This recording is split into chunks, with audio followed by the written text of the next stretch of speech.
नमस्कार, मैं डॉक्टर निधि शर्मा हूँ, international pride IVF and research centre से। उम्मीद है कि पिछला वीडियो आपको पसंद आया होगा। हमारे पास कुछ कपल आते हैं जो कहते हैं कि मैडम हम कंफ्यूज हैं कि आईवीएफ कराएं कि इक्सी कराएं। तो चलिए आज इस टॉपिक पे डिस्कस करते हैं कि आईवीएफ और इक्सी में डिफरेंस क्या है। जैसे कि पिछले वीडियो में मैंने बताया था कि आईवीएफ में हम एग्स बनाते हैं और रिट्रीव करते हैं और फिर एम्ब्रियो कल्चर करते हैं। अब आईवीएफ में क्या करते हैं? आईवीएफ में एक एक एग को एक एक पेट्री डिश में डाला जाता है और 50,000 to 1 million स्पर्म वॉश करके उस पेट्री डिश में डाल दिए जाते हैं। जो मोस्ट कॉम्पिटेंट स्पर्म होता है वो उसमें एंटर कर जाता है। उसके बाद जो बाकी स्पर्म्स होते हैं वो नेचुरली ब्लॉक हो जाते हैं और फिर एम्ब्रियो तैयार होने लगता है, कल्चर होने लगता है। ये हो गया आईवीएफ। अब इक्सी क्या है? इक्सी को एक मशीन के द्वारा किया जाता है और इक्सी का फुल फॉर्म है इंट्रासाइटोप्लाज्मिक स्पर्म इंजेक्शन। जब एग रिट्रीवल के बाद हम इक्सी मशीन के थ्रू एक एग में एक जो मोस्ट कॉम्पिटेंट स्पर्म वॉश करके इंजेक्ट किया जाता है, इस प्रोसीजर को हम इक्सी कहते हैं।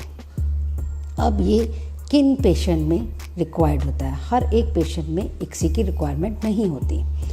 अब ये कुछ पेशेंट्स ऐसे हैं जिसमें हम इक्सी करके अच्छे रिजल्ट्स दे सकते हैं, जैसे कि जिनका बहुत ही लो स्पर्म काउंट है, मोटिलिटी यानी कि उनकी गति कम है, मॉर्फोलॉजिकली प्रॉब्लम है, जिसमें हम कोई भी स्पर्म देखकर जो हमें लग रहा है कि कॉम्पिटेंट है, हमने इक्सी के द्वारा हमने फर्टिलाइजेशन का ट्राई किया।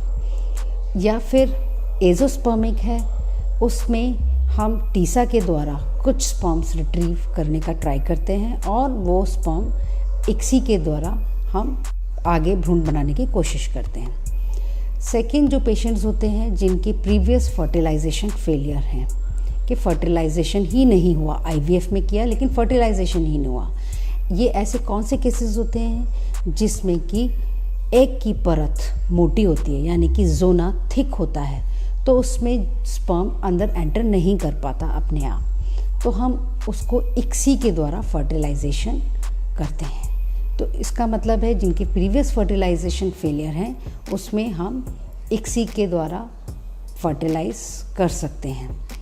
थर्ड जो पेशेंट हैं जो चाहते हैं कि प्री इम्प्लांटेशन जेनेटिक टेस्टिंग, जो जेनेटिक टेस्टिंग में जाना चाहते हैं, उनको हम इक्सी के द्वारा कर सकते हैं। क्यों? क्योंकि इसमें हमें एक स्पर्म चाहिए होता है और कंटामिनेशन सीमेन का अवॉइड करना होता है।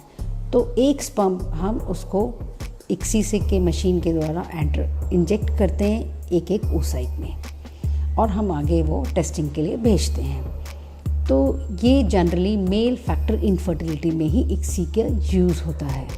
इससे हम फर्टिलाइजेशन रेट बढ़ा सकते हैं, लेकिन ये नहीं कह सकते कि इक्सी से हमें सक्सेस रेट बढ़ जाएगा। नहीं, इक्सी सिर्फ उन्हीं पेशेंट में की जाती है, जैसे मैंने आपको बताया कि जिन जिन में रिक्वायरमेंट है, सिर्फ इंडिकेटेड पेशेंट में। ऐसा नहीं है कि इक्सी से आपके आईवीएफ के सक्सेस रेट बढ़ जाएंगे। उम्मीद है कि अभी आपको आईवीएफ और इक्सी में डिफरेंस पता लग गया होगा और ये वीडियो आपको इन्फॉर्मेटिव लगा होगा। अगर फिर भी आपकी कोई क्वेरी है तो आप कमेंट कर सकते हैं। मैं और मेरी टीम आपके क्वेरीज का आंसर करेगी। धन्यवाद।